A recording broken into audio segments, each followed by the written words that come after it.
it up.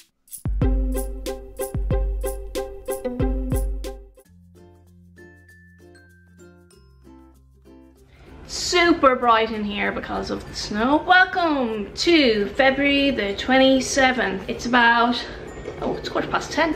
I woke up at 9, had a shower, washed my hair, still haven't dried it, so I'll do that next. Kettle is boiling for Lex. Coffee is on for me. Doggies have been outside playing in the snow. They find it very entertaining. Today is Tuesday.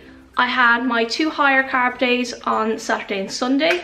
I went out for dinner with Lex on Saturday. I went out for brunch with my friends on Sunday. And my weight went up 1 pound, which is fine. That is not a big deal. 1 pound is not a big deal.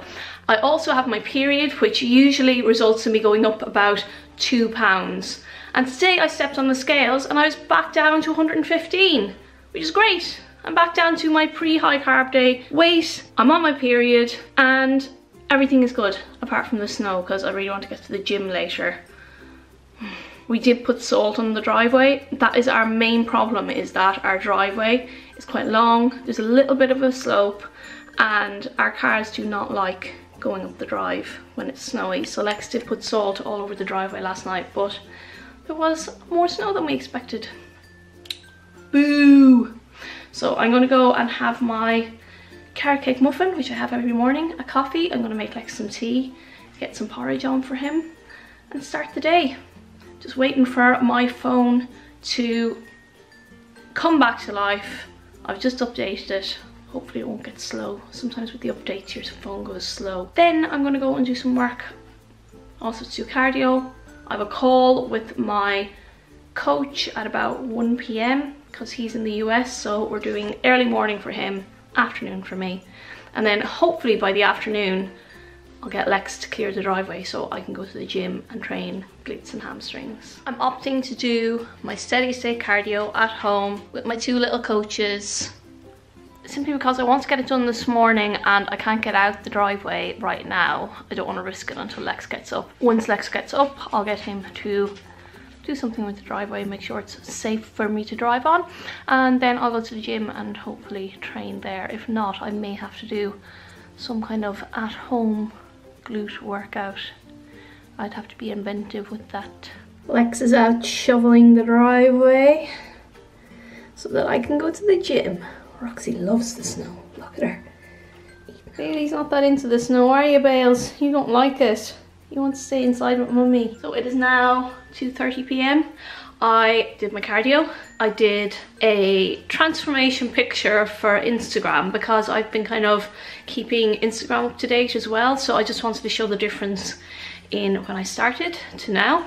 I officially started my prep 19 weeks ago. In the beginning it wasn't too stringent. I had my honeymoon, I had Christmas where I didn't drop weight and even gained weight.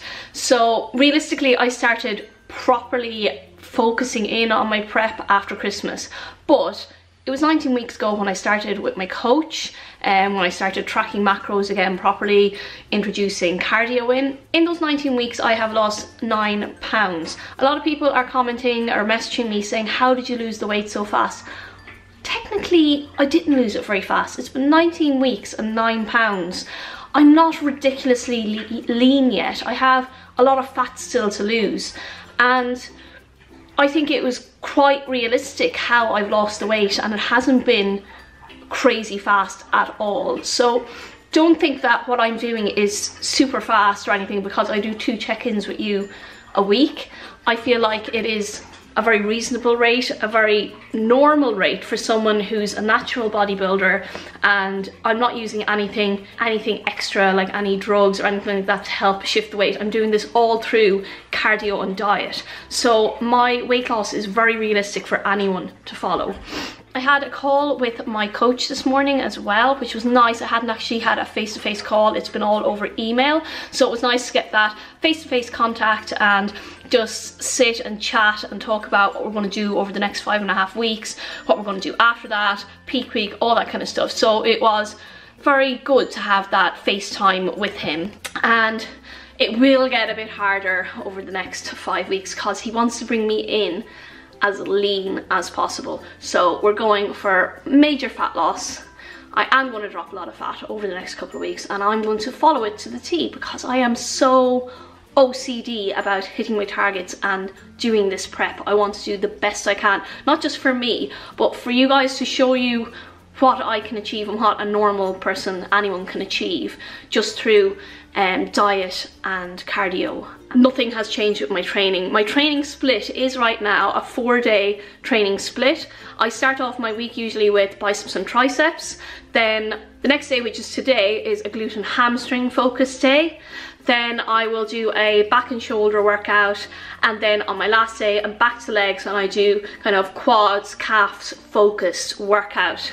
And that is my split. I don't do any chest work because I feel like I incorporate chest into some of my tricep exercises, in some of my back exercises, and I don't like the idea of building up chest muscle. I incorporate abs maybe once or twice a week, depending on how I feel. Some weeks I don't do any abs because my abs just come out as I get lean and I drop body fat. But you know, if you've been following me for a while, that I have been training abs over the past year. For a while I was training them every day just to get them pumped and looking good, and I may start training them a bit more in the run-up to the competition. People have been asking about what is carb cycling, how do you carb cycle?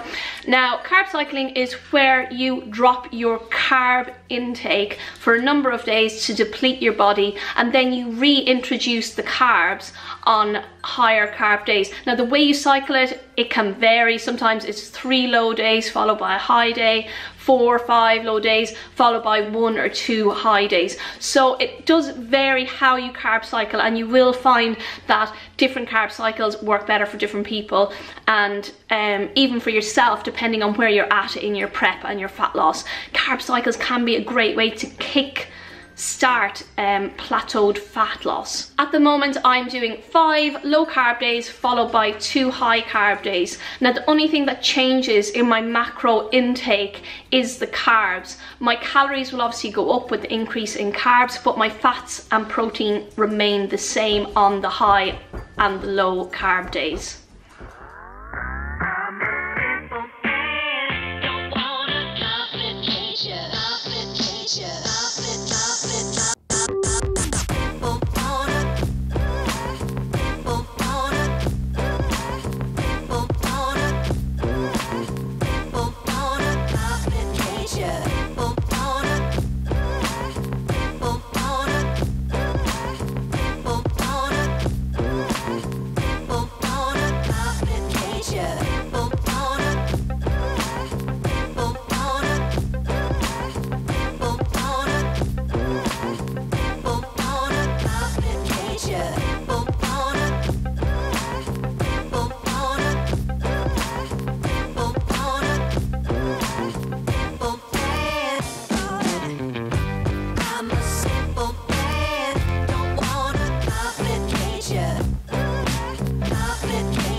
As you can see, I made it to the gym. I did a really good hamstring glute focused workout. It was just 4 exercises, but I felt they were really effective, and a lot of them were quite compound exercises, so they were using a lot of muscles.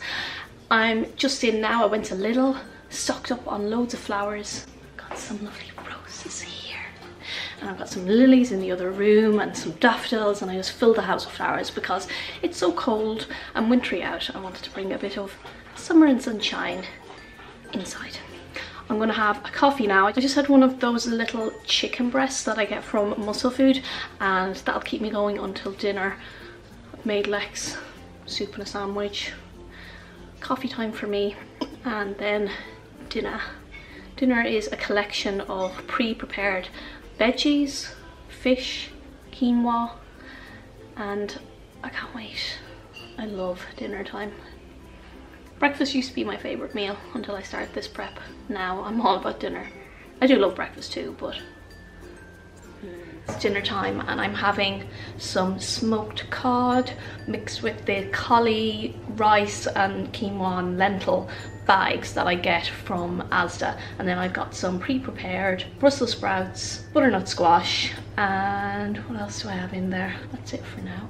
And I've got some pak choy in the oven. I like to oven bake it with some balsamic vinegar and some seasoning. And then I've also made kind of like my own healthy tartare fish sauce. So what I did was I got quark, which is really high in protein. So per 100, it's 11.5 grams of protein. And I've mixed in some capers, some salt and pepper, and some garlic. Now it is very garlicky, so I stink after it, but it adds just a really nice flavour to the fish and keeps it interesting. So I demolished my dinner, and now I am on to what I consider dessert. Sad times. But it is one of those Activia, Danone Activia yogurts, but it's like a muesli flavoured one, and it really does taste like there's muesli in it, and I love me some muesli, but you cannot fit muesli into your macros. Not the best of times, to be honest. So I'm gonna have one of these, and they're less than 10 grams of carbs, no fat, and I'm gonna add in some chopped mixed nuts because I need to add in some fats for the day. So this is my way of getting in some healthy fats. Final meal of the day, or snack of the day, before I hit the bed and get some sleep. I'm having hot chocolate. It's a great way to fulfill any of the sweet cravings you're having while you're dieting, and the options ones are only like 5 grams of carbs, and I added in some coconut almond milk, and I'm going to enjoy it with one of these bad boys. These are my protein chocolate truffles. I make them, you know what, I'm not going to give you the recipe because you have to go to my cooking channel. These are super easy to make. You can make them like in a half hour. That includes like putting them in the fridge and stuff like that. And they're so tasty, so chocolatey, and have really good macros as always. So go check that out. It's on my cooking channel, my truffle recipe. I'm gonna leave it here for today, guys. I'm gonna get some sleep. I'll check in with you at the weekend, because this weekend I have Margarita coming with number 1, my bikini, and number 2, to teach me how to pose, because I cannot for the life of me remember how to do proper bikini posing. So I've got Margarita coming to give a helping hand. See you at the weekend. Cause if I only had 100 fans, I'd take them all to dinner, talk about the people that we used to be. If I had 100 fans, not all the parents, ain't nobody